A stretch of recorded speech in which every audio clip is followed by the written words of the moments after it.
Hi, in front of me is Samsung Galaxy XCover Pro, and today I would like to show you how you can download and apply iOS Launcher on this device.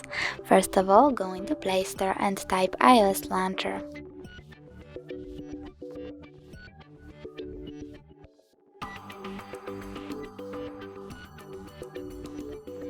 Then you need to download this app from this developer.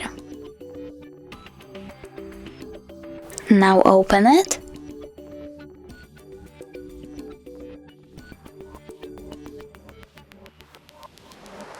Click while using the app, then Allow, and tap Home button.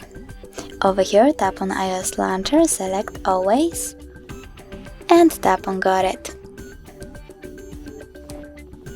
As you can see, iOS Launcher was applied successfully on my device.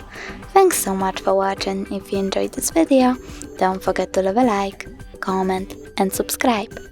Bye!